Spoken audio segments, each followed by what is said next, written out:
Hi, today I wanted to create a video tutorial about reading a research article and how to record that tutorial. For this video, I'm using the website loom.com. They have a special offer for educators. If you go to loom.com/education, that'll give you access to a free account. You provide them some information that verifies you're a teacher, and then they get back to you in a couple days.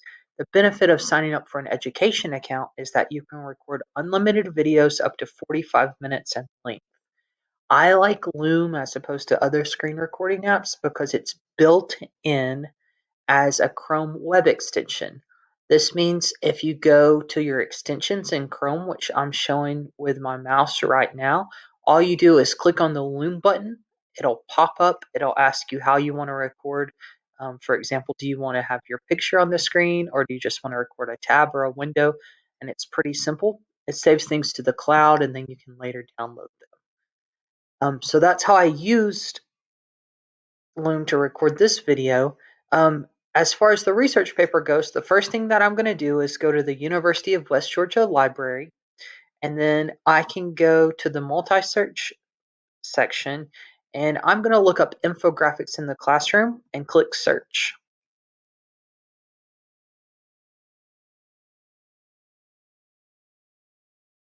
By doing it this way, I get access to a lot of databases. And you can see here it asks me to log in to access those results. I'm going to click at the top where it says welcome guest.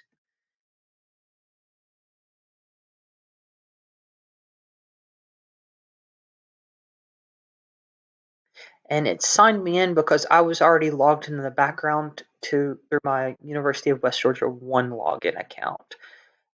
So I can see the different results here, and something I should consider is what type of information I want to look at and when that was published. So for right now, I'm going to say scholarly peer-reviewed journals.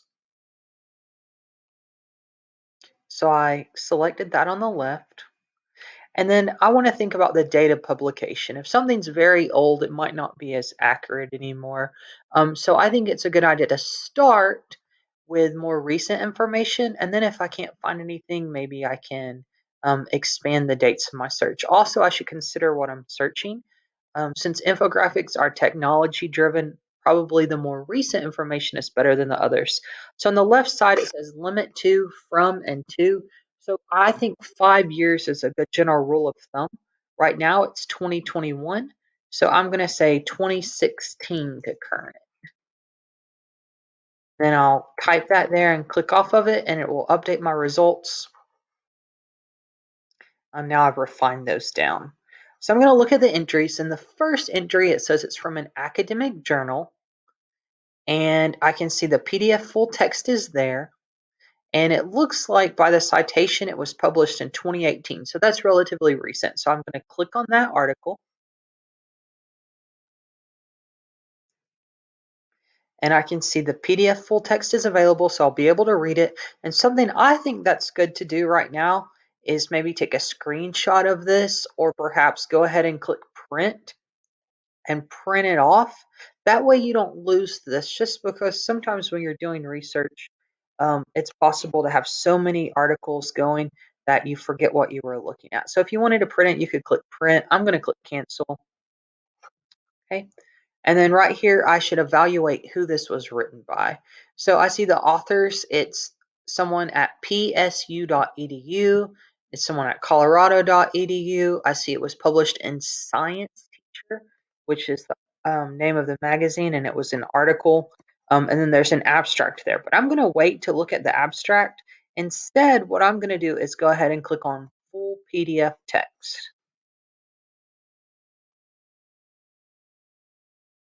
Hey, and I can already say that I like this because it has the visuals there. So I'm going to look at the visuals, and it's good to read the introduction first. So I can look at the introduction. Something that you might want to do is go ahead and scroll to the bottom and see if it has their references.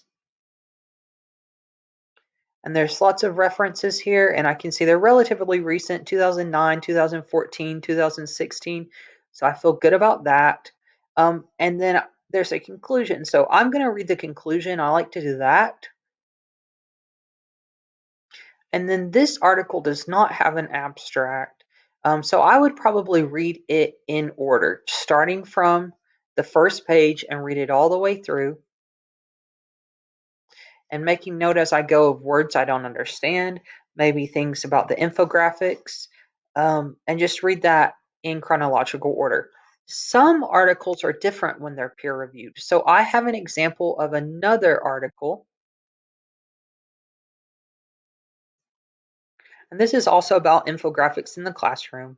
Um, and the difference in this is that it has an abstract. And an abstract is basically a summary of everything that's within the paper. But the problem with reading that first is sometimes we focus so much on the abstract, we don't think about the questions that were being asked or the method that that was used to conduct the research.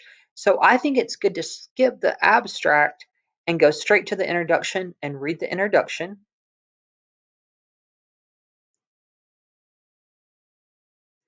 Then you can look at some of their definitions and what an infographic is, for example, in this. And then you want to see really what the big question that they asked.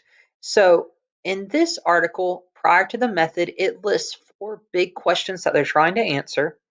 And then the research method explains how they conducted their research. So this is important. So after you've read what the research method was, what the big questions are, you can read this chronologically, but you can also skip towards the end